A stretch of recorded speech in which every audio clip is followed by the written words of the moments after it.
Nah, di video kali ini saya akan jelaskan tentang development.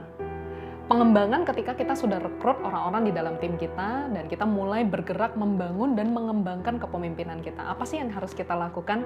Ada 5 tips yang aku pengen bagikan ke teman-teman. Yang pertama adalah mulai buat project. Project apa aja? Project dalam segala hal. Apa yang kamu sedang mau bangun, apa yang sedang kamu mau kerjakan, mari mulai libatkan tim kamu yang sudah kamu rekrut. Yaitu awalnya kamu tadi sudah lihat kan orang-orang yang ada di dalam hidup kamu, yang punya hubungan dengan kamu, orang-orang seperti apa yang akan kamu rekrut jadi team and family in working. Lalu ketika kamu sudah mulai melibatkan mereka di dalam proyek kamu, mari mulai membangun kepemimpinan ataupun membangun budaya di dalam komunikasi satu sama lain bersama dengan tim kamu. Yang pertama perlu buat project. Kalau nggak ada project, seperti yang pernah di video lain yang aku jelasin tentang video project trial and error. Seperti itu juga kita mulai membangun sebuah project. Nah, setelah kita buat project, yang kedua, pastikan kita ngerjainnya bareng-bareng. Jangan pernah kita rekrut tim untuk menjadi orang-orang yang bekerja sama dengan kita, tetapi ketika pelaksanaannya kita meninggalkan mereka. Percayalah, a leader shows the way, knows the way, and explain the way.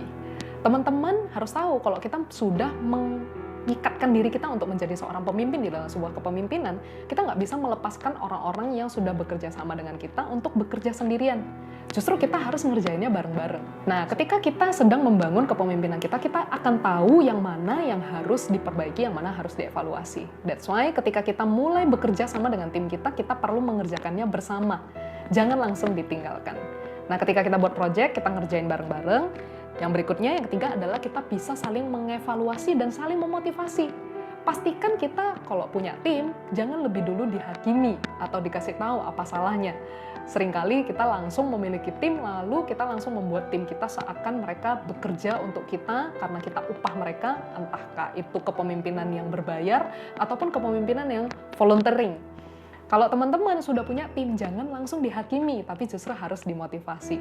Ketika kita membangun, kita memberi saran, kita memberikan masukan-masukan yang tepat untuk mereka.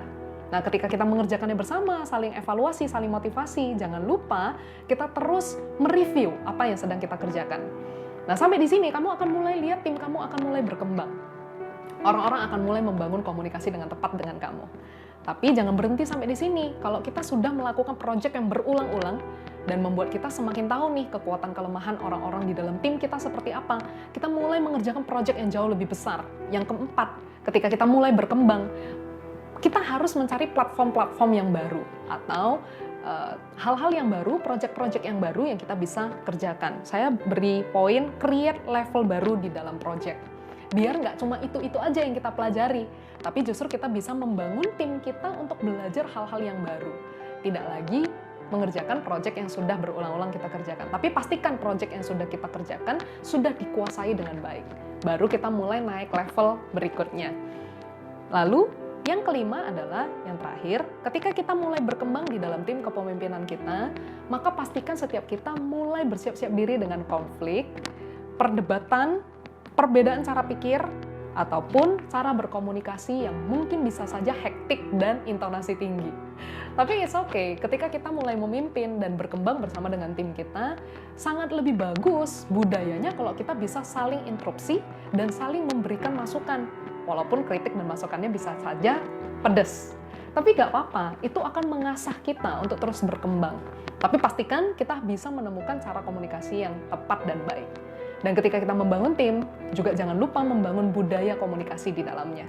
Sehingga orang-orang di dalam tim kita bukan menjadi orang-orang yang takut, minder, dan akhirnya mereka takut memberikan masukan atau interupsi yang akhirnya mereka nanti ujung-ujungnya hanya akan menjadi orang-orang yang yes man.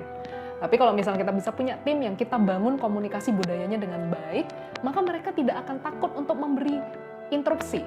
Dan bahkan kadang-kadang interupsi itu justru bisa membuat kita lebih mendapatkan hal-hal baru atau pencerahan yang baru. Oleh karena itu, teruslah berkembang ketika kita memimpin dari waktu ke waktu. Saya berdoa teman-teman semua yang sudah mempersiapkan diri jadi pemimpin atau bahkan sudah mulai memimpin, membiarkan hal-hal yang sudah terjadi ini bukan menjadi hal-hal yang membuat kamu semakin lemah di dalam kepemimpinan. Bukan membuat kamu semakin mundur atau menyerah di dalam kepemimpinan. Tapi justru pengalaman-pengalaman yang kamu alami di dalam kepemimpinanmu akan membuat kamu bisa memimpin orang-orang lainnya untuk mereka pun akan menjadi pemimpin-pemimpin berikutnya, melanjutkan apa yang kamu kerjakan.